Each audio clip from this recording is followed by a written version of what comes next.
We are less than 10 weeks away until Americans cast their vote, and the latest Fox News poll shows Kamala Harris is closing the gap with Donald Trump in the Sun Belt states. In an average of 4 battleground states, including Arizona, Georgia, Nevada and North Carolina, Kamala Harris leads Donald Trump as preferred president by 1 point, 50% to 49%.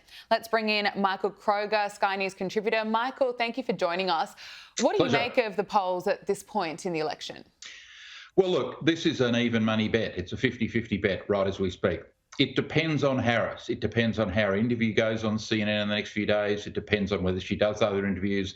It's to whether people work out that she's not all that good. You know, Trump is a defined character. Everyone knows exactly who he is, what he stands for, and what he's like, for good or bad. They didn't know anything about her as vice president. Americans are just waking up to Kamala Harris. Don't forget, Americans didn't even know that Biden had dementia until the presidential debate against Trump. So unless you're watching this program.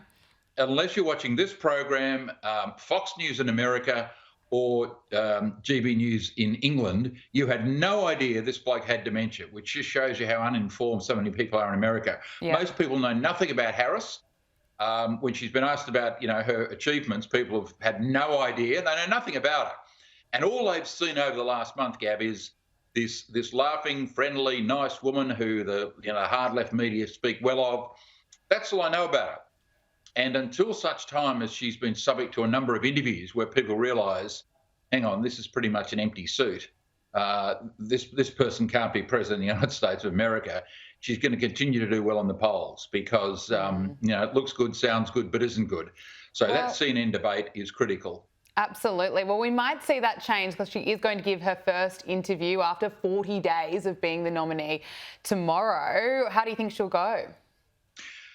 Well, look, look what she's doing. She's doing an interview with the least watched cable news network in America. As we know, Fox have got, 2-3 million viewers. MSNBC have got a bit over 1 million. CNN have got 600,000. So it's got the lowest ratings. She's doing a pre-recorded interview, which allows them to edit it, and she's taking on the vice president.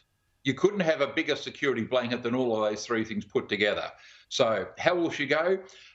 He will interrupt her. He'll take up, a third or half of the time.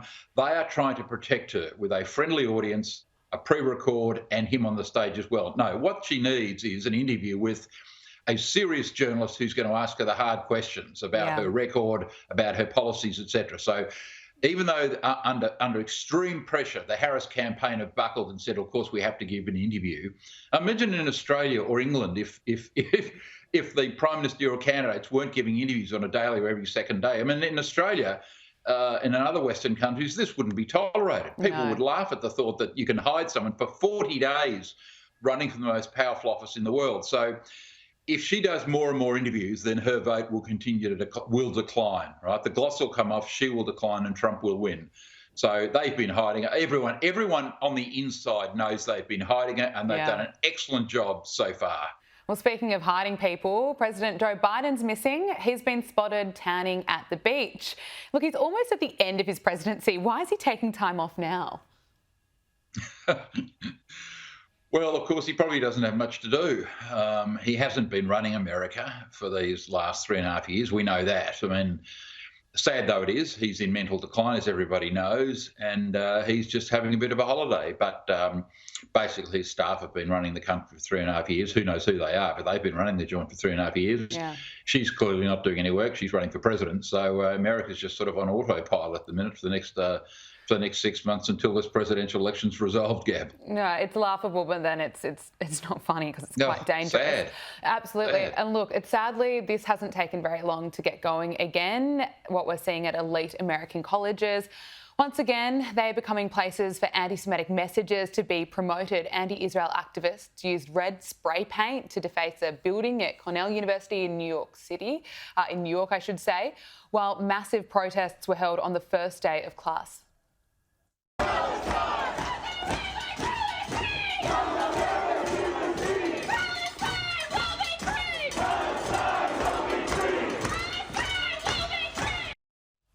This is just the start of the college year.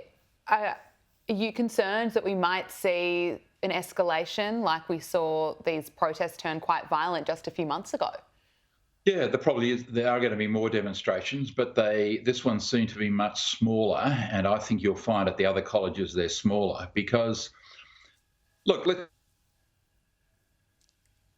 racists. These are left-wing racists. They're the worst type of people who support the oldest hatred in the world, the hatred of Jewish people. We can call it anti-Semitism, and they say they're pro-Palestinian, they're anti-Netanyahu. No, these people hate Jews, right? They are racists. And that's what their parents and friends and others have worked out. As they've gone around over the last few months and people have said, why are you involved in this Jewish hating demonstrations? Some of these young people have started to realise this is not such a good thing to be associated with. We're being accused of being Hamas supporters. We're being accused of being anti-Semitic. They don't know any Palestinians. This is just the hard, extreme left venting their anger at Western culture, Western society, and because Israel part of the Western alliance, they attack Israel, right? None of these people, where are they supporting the Ukraine? Where are they saying that the Ukraine will be free? None of them, not one of them, right? This is just Jewish hatred, anti-Western hatred. And as I said, the demonstration will be smaller because so many of these young people are now realising this is not a cause they should be supporting. They are just expressions of hatred of Jews, camouflaged in this, oh, we're for Palestinian rights. Well, no, they're not. They just hate Jews. They can't explain what type of government there would be. They call for the destruction of Israel and the killing of Jews by yelling that from the river to the sea, which is just a disgusting phrase. No, these people are doing themselves a lot of damage, and the stain on their racism and Jewish hatred will live with them forever, Gab. Let's look at the conflict in the Middle East. Israeli forces rescued a 52-year-old hostage from the tunnels in Gaza. Qaid Fran al-Qadi landed back in Israel, and his family have expressed their gratitude.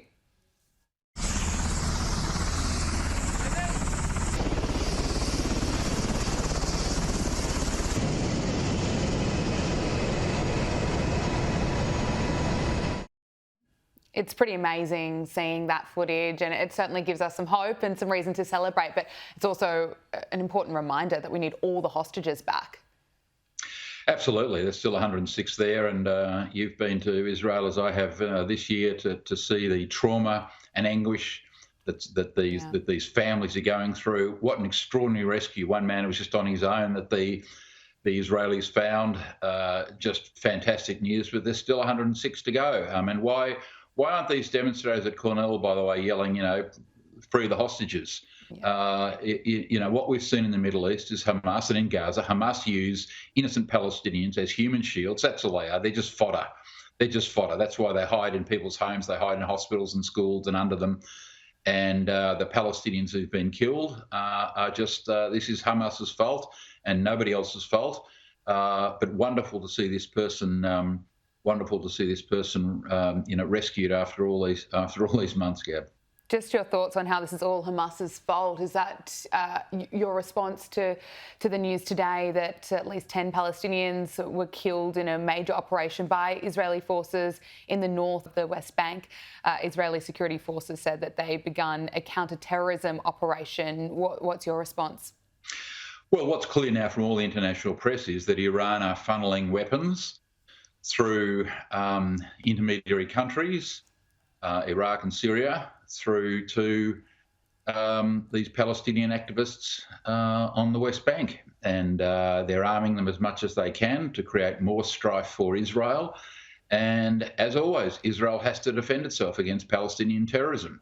And that's exactly what they're doing, whether it's coming from Hezbollah, whether it's coming from Hamas, from Islamic Jihad, from elements of Fatah in the West Bank.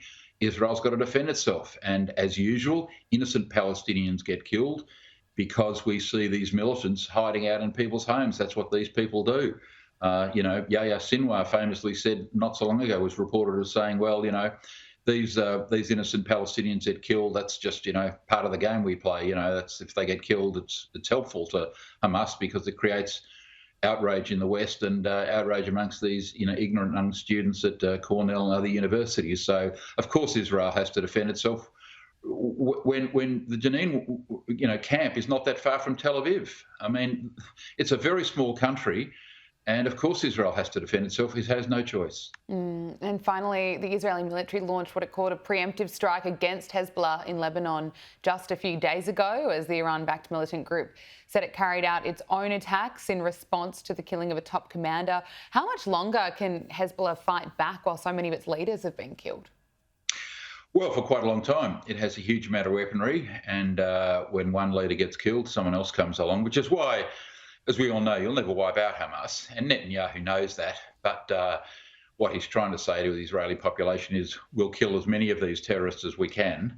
But he knows, like we all know, that they'll never be extinguished, like Nazis have never been extinguished. There are still Nazis around the world, as we know. So what Israel wants is to get a peaceful resolution of the situation with Hezbollah in Lebanon. But they have a huge number of rockets. They have a massive armoury. But of course, they've got to be careful because the Lebanese population don't particularly like Hezbollah, who are in the south of the country, just north of the Israeli border. So the Lebanese population are tiring of Hezbollah. They're there by courtesy of their Lebanese government, but they're getting sick of Hezbollah. I mean, why does the average Lebanese person want to have these terrorists, south of the Litani River? They don't want them there, but they're still there, supported by Iran. So they'll go on as long as they're armed by Iran and as long as the Lebanese population will tolerate them. And they must be outstaying their welcome because they're not bringing any joy to Lebanon, which is a country now with a severe economic crisis. Michael Kroger, thank you so much for joining us. Pleasure, Gab.